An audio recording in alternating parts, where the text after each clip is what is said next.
واتبعوا ما تتلو الشيطان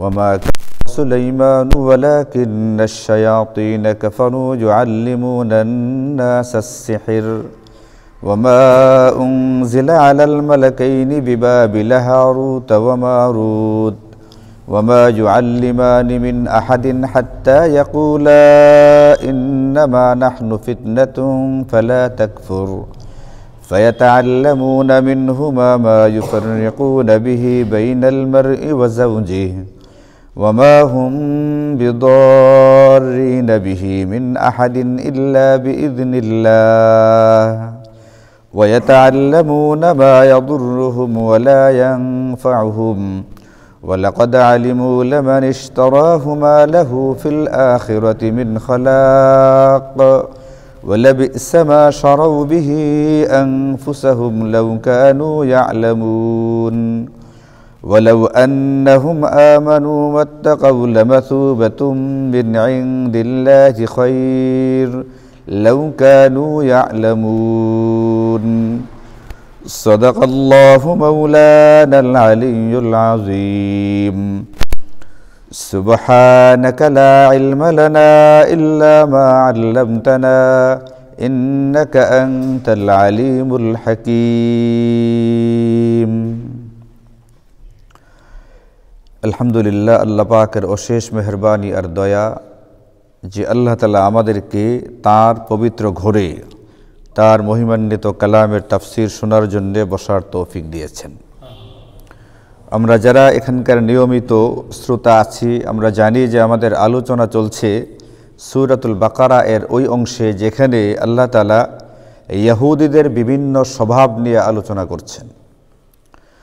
তাদের বদ স্বভাবগুলোর একটি স্বভাব ছিল এটা, তারা জাদুর চর্চা করত, জাদুর অনুশীলন করত, জাদু শিখত, জাদু শেখাতো এবং জাদুর মাধ্যমে বিভিন্ন ধরনের ক্ষতিকর কার্যকলাপের মধ্যে অংশগ্রহণ করত। আমরা গত সপ্তাহে শুনেছি যে তারা জাদুগুলো শিখত হারুত আর মারুত দুই ফেরেশতা থেকে, যেগুলোর মাধ্যমে স্বামী স্ত্রীর মধ্যে বিচ্ছেদ ঘটাবার ক্ষেত্রে সহযোগিতা নিত।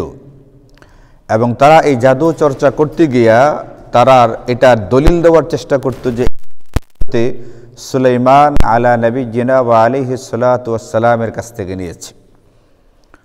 তো জাদু শেখানো জাদুর চর্চা করা এটা একটা অপরাধ। আবার একজন নবী আর রাসূলের নামে একটা মিথ্যা অপবাদ দেওয়া এটা 2 নম্বর আরেকটা অপরাধ। কারণ আমরা জেনেছি যে জাদুর বেশিরভাগ অংশ একজন নবী কুফরি দূরের কথা, কবিরা গুনাহ দূরের কথা, তাদের দ্বারা তো আল্লাহ তাআলা সগীরা গুনাহ হতে দেন নাই।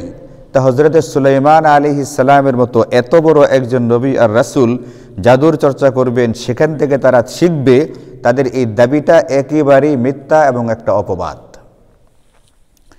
তো এই বিষয়গুলো আমরা ইতোমধ্যে সপ্তাহে শুনেছি আলহামদুলিল্লাহ।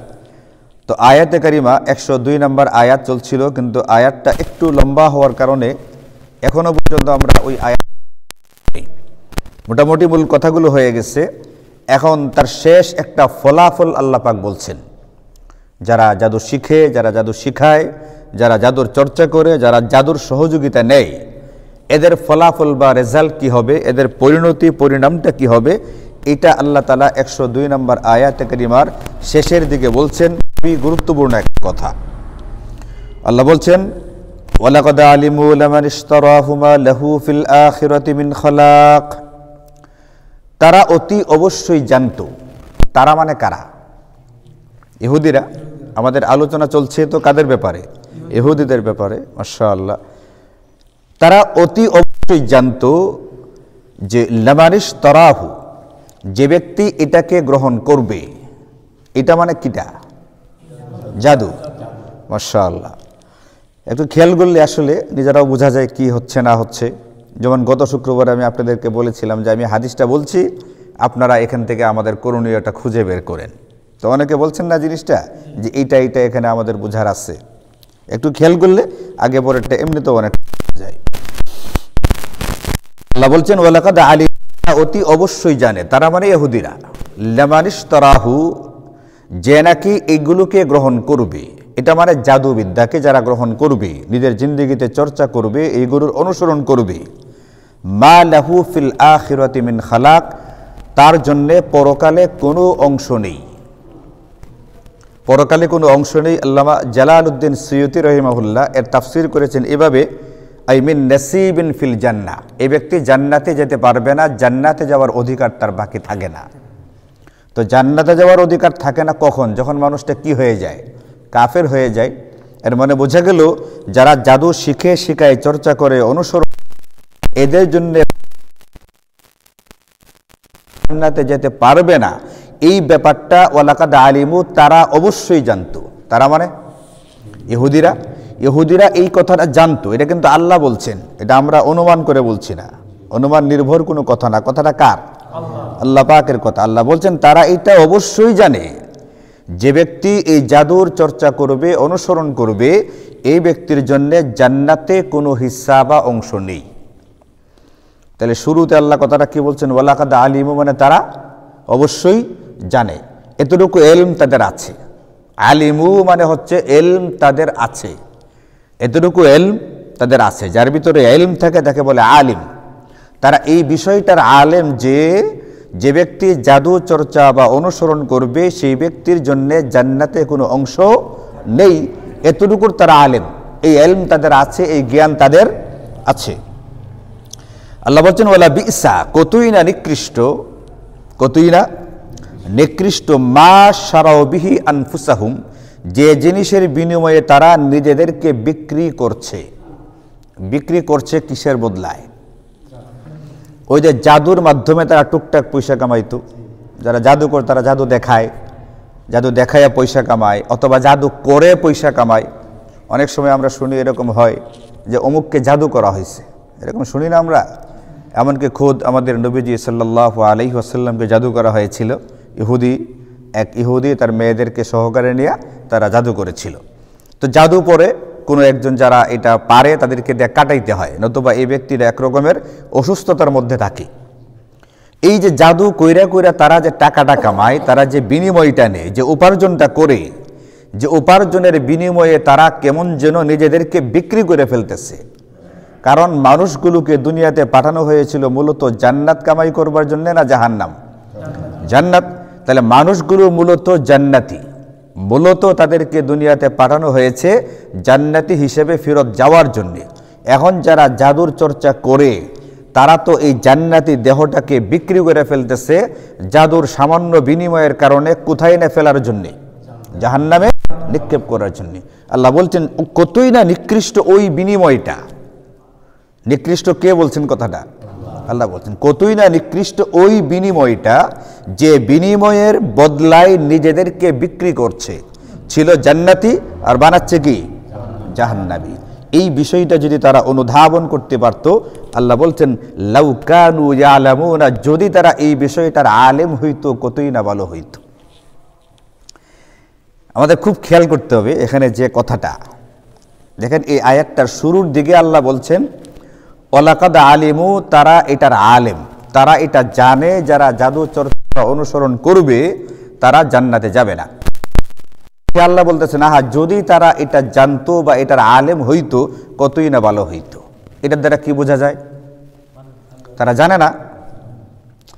আমি যদি বলি আহারে আজকে যদি রাসেল এখানে আসতো কতই না ভালো হইতো, তার মানে আসছে না? আসে নাই, আসে নাই। আল্লাহ বলছেন লাউ কানু ইয়ালামুনা, আলিমা ইয়ালামু মানে এলম হাসিল করা। এলম যে হাসিল করে তাকে বলে আলিম। এবং আল্লাহ শেষের অংশে বলতেছেন লাউ কানু ইয়ালামুনা, যদি তারা এই বিষয়ের আলেম হইতো কতই না ভালো হইতো। আয়াতের শেষ অংশ হলো এটা। তার মানে তারা কি না? আলেম না। অথচ শুরুতে বলছেন ওয়ালাকাদ আলিমু, অতি অবশ্যই তারা আলেম, অতি অবশ্যই তাদের এই এলম আছে যে জাদুর চর্চা বা অনুসরণ করে সেই ব্যক্তি জান্নাতে কোনো কিচ্ছু পাবে না। তাহলে কথা দুই রকম হইছে না? আয়াতের শুরুতে আল্লাহ কি বলছেন? তারা এই বিষয়টার জানে, এই বিষয়টার এলম তাদের আছে, তারা এই বিষয়ের আলেম। আবার শেষে বলছেন আলেম হইলে কত না ভালো হইতো। তার মানে তারা কি না? আলেম না। তাহলে কথা দুই রকম হয়ে গেছে। এই যে একই আয়াতের একটা অংশের শুরুতে আল্লাহ বলছেন তারা অতি অবশ্যই আলেম বা তাদের এলম আছে, আর শেষে বলতেছেন তাদের এই এলম থাকলে কতই না ভালো হইতো, এর মানে তাদের এলম নাই। এই যে দুইটা কথা, এটার তাফসীর করতে গিয়ে মুফাসসিরিনে কেরাম খুব চমৎকার কথা বলেছেন। সেটা হলো আল্লাহ পাক শুরুতে বলছেন তাদের এলম আছে, মানে তাদের এটা অবগতি আছে, আর শেষে বলছেন যদি জানতো তাহলে ভালো হইতো, তার মানে তারা জানে না।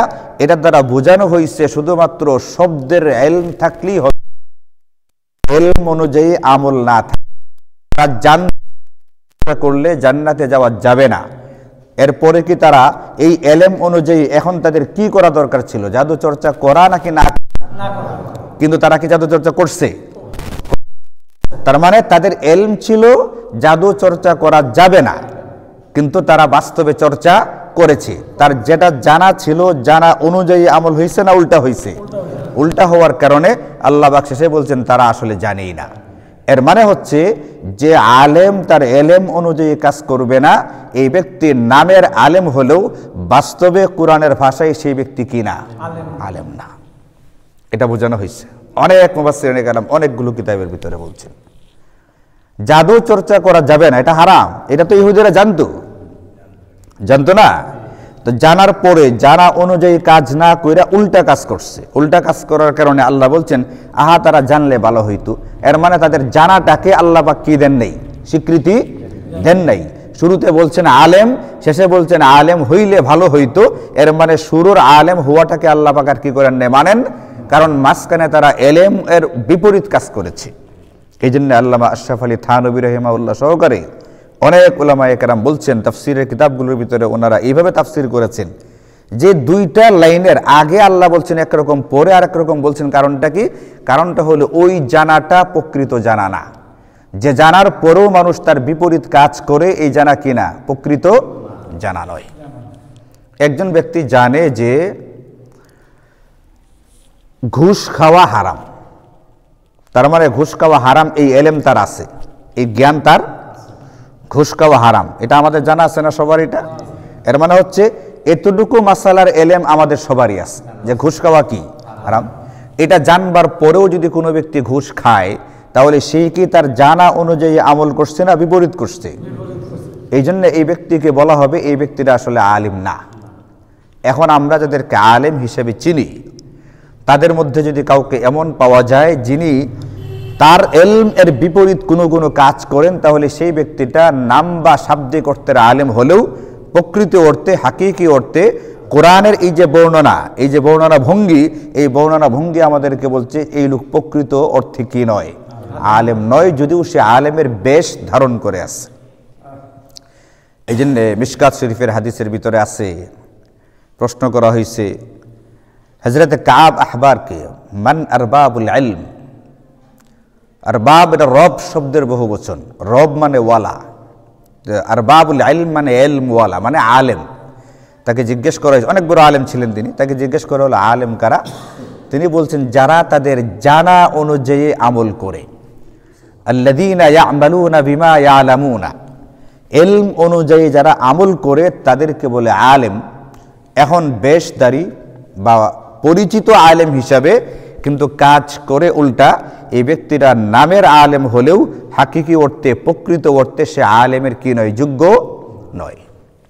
যেমন এক হাদিসে পাকের মধ্যে নবীজি সাল্লাল্লাহু আলাইহি ওয়াসাল্লাম ইরশাদ করেন,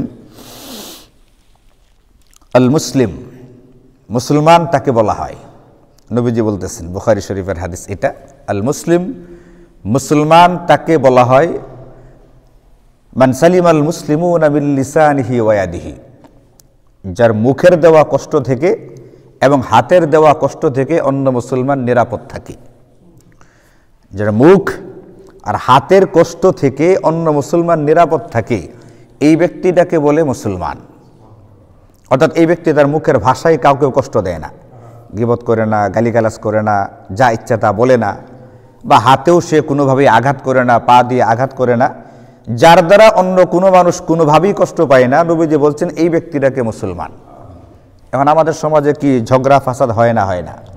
ঝগড়া হওয়ার পরে একজন আরেকজনকে বকাঝকা করে না? এখন একজন আরেকজনকে বকা দেওয়ার পরেই কি এই ব্যক্তিটাকে কাফের ফতোয়া দেওয়া যাবে? তারা দ্বারা তো আরেকজন কষ্ট পাইছে। এখন আপনি কি বলবেন যে নবীজির বলা ওই সংজ্ঞা অনুযায়ী যেহেতু তার দ্বারা কষ্ট না পাওয়ার বিষয়টা পাওয়া যায়নি, বরং তার দ্বারা কষ্ট পাওয়া গেছে, তাহলে এই ব্যক্তি কাফের এটা বলা যাবে না? এটা বলা যাবে না। এখানে যে ব্যাখ্যা, এখানে সেই একই ব্যাখ্যা। অর্থাৎ এখানে নবীজি বলছেন প্রকৃত মুসলমান, মুসলিম উপাধিরা ধারণ করতে পারে, প্রকৃত অর্থে যাকে মুসলমান বলা যায়, সত্যিকারের মুসলমান শব্দটা ব্যবহার করার যোগ্য হচ্ছে সেই ব্যক্তিটা যার মুখ এবং হাতের দ্বারা অন্য কেউ কষ্ট পায় না। কিন্তু যদি কারো হাত বা মুখের দ্বারা অন্য কোনো ব্যক্তি কষ্ট পায়, তাহলে সেই ব্যক্তিটাকে কাফের তো বলা হবে না, কিন্তু মুসলিম এই যে উপাধিটা, এটা এত উচ্চাঙ্গের, এত মর্যাদার একটা উপাধি, এই ব্যক্তির বেলায় এই শব্দটা প্রযোজ্য হয় না, চলে না, খাটে না। আচ্ছা বললেন একজন প্রেসিডেন্ট, আমাদের দেশে যে মহামান্য প্রেসিডেন্ট আছেন, আচ্ছা ওনার জন্য কি সব আচরণ মানানসই? আমরা চায়ের স্টলে বসে গল্প করি, অনেক সময় হাসি মজাক করি, এটা আমাদের জন্য এটা তেমন কোনো বেমানান ব্যাপার না।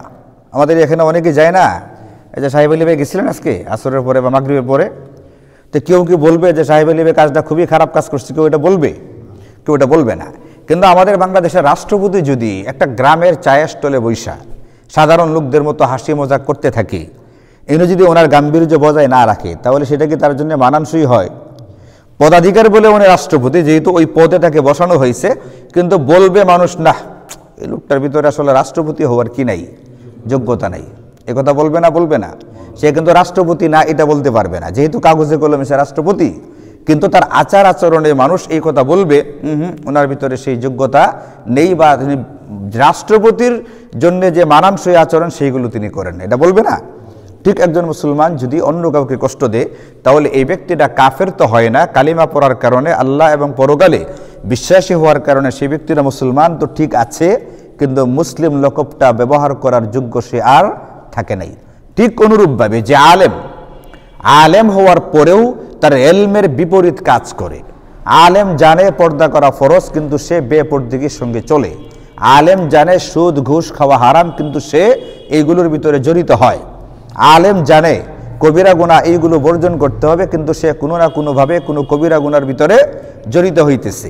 মানে তার যে জানাটা, তার যে এলমটা, এলমের বিপরীত কাজ যদি করে, তাহলে সেই ব্যক্তিটা আলেম না, এটা বলা তো যাবে না, কিন্তু হাকিকি বা প্রকৃত অর্থে তার উপরে আলেম শব্দটার ব্যবহারটাও চলে না, এটা বেমানান হয়ে যায়।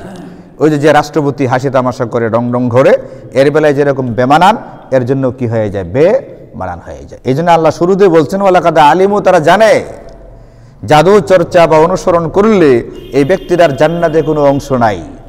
শেষে বলছেন আহারি, এইটা যদি তারা জানতো কতই না ভালো হইতো। তার মানে আল্লাহ পাক তাদের জানাটাকে স্বীকার করেন নাই। এই জন্য প্রকৃত আলেম কাকে বলা হবে? যে আলেম তার এলম অনুযায়ী আমল করে থাকে। এরপর আল্লাহ বলছেন ওয়ালাউ আন্নাহুম আমানু ওয়াত্তাকাউ, যদি তারা ঈমান আনতো, তাকওয়া অবলম্বন করত।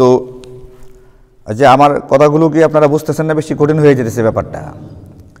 আল্লাহ বলছেন যদি তারা ঈমান আনতো, তারা মানে কারা? ইহুদিরা তো হযরতে মুসা আলাইহিস সালামের উপরে ঈমান এনেছিল, ইহুদিরা তো তাওরাতের উপরে ঈমান আনছে না? হ্যাঁ আনছে, তো আনার কারণে তো ইহুদি। কিন্তু যখন আমাদের নবীজি আসলেন সাল্লাল্লাহু আলাইহি ওয়াসাল্লাম এবং আমাদের নবীজির উপরে কোরআন কারীম নাজিল করা হইল, তখন বলা হলো আমাদের নবীর উপরও ঈমান আনতে হবে, কোরআন কারীমের উপরেও ঈমান আনতে হবে, কিন্তু তারা আনে নাই। না আনার কারণে আল্লাহ বলতেছেন আহারে যদি তারা ঈমান আনতো, তার মানে আগের ঈমান আনাটা আছে না গেছে? আগের ঈমানটা গ্রহণযোগ্য হইলে তো এই কথা বলা দরকার নেই যদি ঈমান আনতো। আগেরটা গ্রহণযোগ্য হইলে তো তারা তো কি করছে? ঈমান এনেছিল। হযরত মুসা আলাইহিস সালামের উপরে বিশ্বাস ছিল তাদের, এবং তাওরাতের উপরেও কি ছিল? বিশ্বাস ছিল। কিন্তু এই বিশ্বাসটা আল্লাহ পাকের কাছে আর কি থাকে নাই? গ্রহণযোগ্য থাকে নাই।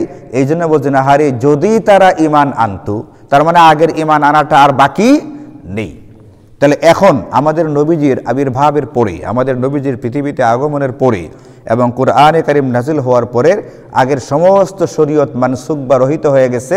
এখন আর ওইগুলোর উপরে বিশ্বাস রাখার দ্বারা কোনো ব্যক্তিকে কি বলা হবে না? ঈমানদার বলা। এখন ঈমানদার বলতে গেলে এই ব্যক্তির আমাদের নবীজির উপরে ঈমান আনতে হবে এবং কোরআনে কারীমের উপরে কি আনতে হবে? ঈমান আনতে হবে। এটা আল্লাহ বলছেন ওয়ালাউ আন্নাহুম আমানু, যদি তারা ঈমান আনতো, অর্থাৎ যদি তারা আমাদের নবীজি এবং কুরআন কারীমের উপরে বিশ্বাস স্থাপন করত। এবং 2 নাম্বার অত্তাকাউ, যদি তারা ভয় করত। কি ভয় করবে? জাদু চর্চা করে যে কামাইটা কামানো হইতেছে এটা হারাম, এটা গ্রহণযোগ্য না। জাদুর চর্চা করা গুনাহ, জাদুর অনুসরণ করা গুনাহ। কাজে জাদুর বিষয়টাকে যদি তারা আল্লাহর ভয়ে কি করত? ছেড়ে দিত। 2টা জিনিস, যদি তারা ঈমান আনতো মানে আমাদের নবীজি এবং কুরআন কারীমের উপরে, এবং যদি তারা ভয় করত মানে ওই জাদু চর্চাকে আল্লাহর ভয়ে ছেড়ে দিত, তাহলে আল্লাহ বলছেন কি হইতো? লামাসুবাতুন, অবশ্যই তাদের জন্য বিরাট বদলা বা প্রতিদান ছিল। মিন ইনদিল্লাহ, কার পক্ষ থেকে? আল্লাহ পাকের পক্ষ থেকে। আল্লাহ পাকের পক্ষ থেকে যে তাদের জন্য প্রতিদানকে নির্ধারণ করে রাখা হয়েছিল, এটা আল্লাহ বলছেন খাইর, অনেক উত্তম হইত। জাদু চর্চা কইরাও তো তারা কিছু কামাইতেছে না, কিছু টাকা পয়সা, অর্থ সম্পদ, এটাও একটা বদলা বা বিনিময়। আল্লাহ বলছেন এই যে বিনিময়টা, তারা যদি এই বিনিময়ের লোভ ছাইরা দেয়া জাদু চর্চা অনুসরণকে বাদ দিত, তাকাও মানে এই তাকওয়া অবলম্বনটা করতো, আল্লাহর ভয়ে তারা এগুলা ছেড়ে দিলে, তাহলে আল্লাহ তাদেরকে যে বদলা বা বিনিময় দিতেন সেটা জাদুর বিনিময়ে পাওয়া উপার্জনের চেয়ে অনেক বেশি কি হইতো? উত্তম হইতো। আল্লাহ বলছেন আহারে, এই বিষয়টা যদি তারা লাউ কানু ইয়ালামুন, জানতো, বুঝতে পারতো, কতই না ভালো হইতো। তো এই জিনিসগুলো কিন্তু উলামায়ে কেরামের পক্ষ থেকে বারবার বোঝানোর চেষ্টা করা হয়। বিভিন্ন জিনিস বিভিন্ন সময় বোঝানোর চেষ্টা করা হইতেছে। কেউ বুঝে, কেউ বুঝে না। নিজের পক্ষে গেলে তখন এটাকে গ্রহণ করে, আর নিজের পক্ষে না গেলে তখন সেটার কি করে না, গ্রহণ। এই গত মাস 6 আগে কোনো একটা বিষয়কে নিয়ে বয়ান করলাম, তো 2-1 একটু মনক্ষুণ্ণ হইল একটা ব্যাপারকে কেন্দ্র করে, এই 5 আগস্টের আগে আর কি। তো একজন যে আমার সাথে সবসময় কথাবার্তা বলে, তো সে কোনো বিষয়ে একটা কথা বলছে, তখন আসিফে কইছে, না মামা এটা তো এরকম, হুজুর তো এরকম বলছে। আর রাখো হুজুরের কথা, রাখো হুজুরের কথা, কারণ এখন আর কথাটা তার কি হয় নাই, মন মতো হয়নি। এখন কথা হচ্ছে এটা, ঈমান তো সেটাকে বলে যে আমার মন মতো হওয়া না হওয়ার কোনো ব্যাপার না। যখন এটা বুঝে আসবে যে এই কথাটা, এই বার্তাটা, এই মেসেজটা কুরআন এবং সুন্নাহর, তখন এটা আমার মতে হোক বা না হোক, এটাকে আমাকে মেনে নিতে হবে। এটার নাম হচ্ছে ঈমান। এমন আমার মন মতো হলে তখন আমি মানি, আর আমার মন মতো না হইলে আমি কি করি না, মানি না। এটা তো কাদের স্বভাব? এটা গেছে না ইহুদিদের স্বভাব। ওরা যখন তাওরাত নিয়ে আসলো, আল্লাহ পাক পাহাড় তাদের উপরে তুলে ধরলেন, বললেন যে ঈমান আন, নতুবা কিন্তু পাহাড় ছেড়ে দিলাম। তারা ঈমান আনলো। ওই যে 70 জন গেছিল, মনে আছে আপনাদের? তো ওখান থেকে আইসা পরে কি বলছিল অন্যদেরকে? যে কিতাব তৈরি আল্লাহ পাকের ঠিকই আছে, কিন্তু যে বিধানগুলো সহজ এইগুলো মানলেই হবে, আর যেগুলো কঠিন এগুলো না মানলে অসুবিধা নেই, আল্লাহ পাক মাফ করে দিবেন। এই কথাকে আসলে আল্লাহ বলছিলেন? তারা হলো তাদের মতো করে যেগুলো হয় সেগুলো মানে, আর তাদের মতো যেগুলো হয় না সেগুলো তারা কি করে না, তারা মানে না। তাহলে এটা তো কাদের স্বভাব? ইহুদিদের স্বভাব। আল্লাহ পাক এইগুলো কেন বর্ণনা করেছেন এখানে? যাতে করে আমরা শিক্ষা নেই, কোরআনের কোনো বিধান যদি আমার সামনে আসে এবং এটা যদি আমি নিশ্চিত হই যে এটা কোরআনের বিধান, তাহলে তখন আর আমার ভালো লাগা না লাগার কোনো কি নেই, সুযোগ। কোরআনের বিধান যদি নিশ্চিত হওয়া যায়, এটাকে বিনা দ্বিধায়, বিনা দ্বন্দ্বে, বিনা স্বার্থে, বিনা শর্তে মেনে নিতে হবে। এর নাম হচ্ছে ঈমান। তো আজকে আমরা যতটুকু তাফসীর শুনলাম, বুঝলাম, এখান থেকে যদি আমরা আমাদের শিক্ষণীয় বিষয়গুলোকে বের করি, সেটা হচ্ছে এটা। 1 নম্বর, যারা জাদু চর্চা বা অনুসরণ করবে, অর্থাৎ যারা কোনো কুফরি বা হারাম বিষয়কে অবলম্বন করবে, তাদের জন্য জান্নাতে কোনো কি নেই, অংশ নেই। 1 নম্বর কথা। 2 নম্বর হচ্ছে, যারা পৃথিবীতে এমন কোনো বিষয় অবলম্বন করে, অর্থাৎ এমন কোনো গুনাহ করে যে কারণে সে নিজেকে বিক্রি করে জান্নাত থেকে সরিয়ে কোথায় না নিক্ষেপ করতেছে, জাহান্নামে। মনে রাখতে হবে, এই বিনিময়টা যত দামি হোক না কেন, আল্লাহ বলছেন বিসা, এটা বড়ই নিকৃষ্ট। কোনো ব্যক্তি যদি এমন কোনো কাজ করে যে কাজের দ্বারা ব্যক্তিটা জান্নাতি হওয়ার পরিবর্তে কি হচ্ছে, জাহান্নামী হচ্ছে, তাহলে তাকে যত বড় বদলা বিনিময় দেওয়া হোক না কেন, আল্লাহ বলছেন বিসা, এটা বড়ই নিকৃষ্ট একটা জিনিস। এই জন্য আমি জান্নাতি হিসাবে ছিলাম, জান্নাতি হিসাবে থাকব, এই জিনিসটা মাথায় আগে রাখতে হবে। দুনিয়ার সমস্ত বড় বড় আপনি যা কিছু বলেন না কেন, এগুলো সবই তুচ্ছ, সবই নগণ্য।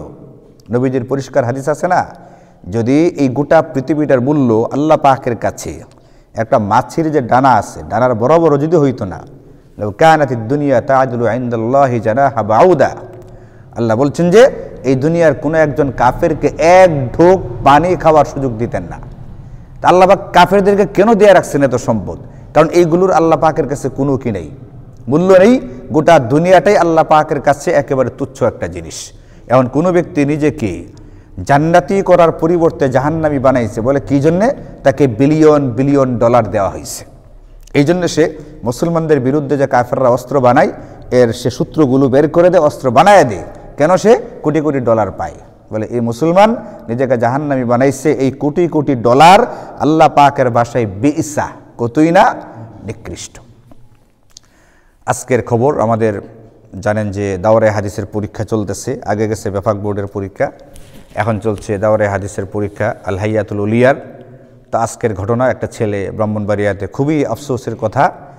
এই আজকে পরীক্ষা দেওয়া সে যখন পরীক্ষার হল থেকে বাড়িতে ফিরতেছে, তো মোটরসাইকেল অ্যাক্সিডেন্টে একবারে জায়গাতেই, একবারে স্পট ডেড, মানে জায়গাতেই মারা গেছে। ইন্না লিল্লাহি ওয়া ইন্না ইলাইহি রাজিউন। আল্লাহ তাআলা তাকে শহীদের মর্যাদা দান করুন। আচ্ছা বলেন, তার বয়স কত? 18, 19, 20 সর্বোচ্চ। এই তো জিন্দিগি শেষ। পরীক্ষা শেষও করতে পারে নাই। পরীক্ষা শেষ হবে মাত্র অর্ধেক হয়েছে, আরও অর্ধেক বাকি রয়ে গেছে। কত স্বপ্ন ছিল, দাওরা পাশ করবে, দাওরা পাশ করার পরে কোথাও খেদমত করবে, বিয়ে শাদী হবে, হ্যাঁ, আর একটা লম্বা সময় সে দুনিয়াতে থাকবে যেরকম অন্যান্য মানুষ থাকে, কিন্তু আছে, চলে গেছে। আজকেরই আরেকটা খবর, এটা কোথায় যেন, মাওয়া ঘাটে সম্ভবত ভয়াবহ অ্যাক্সিডেন্ট, সম্ভবত বাস অ্যাক্সিডেন্ট। আপনারা খবর যদি কেউ দেখে থাকেন বা দেখবেন কালকের পেপারে, 12 জন জায়গাতেই মারা গেছে এই শীতের দিনে।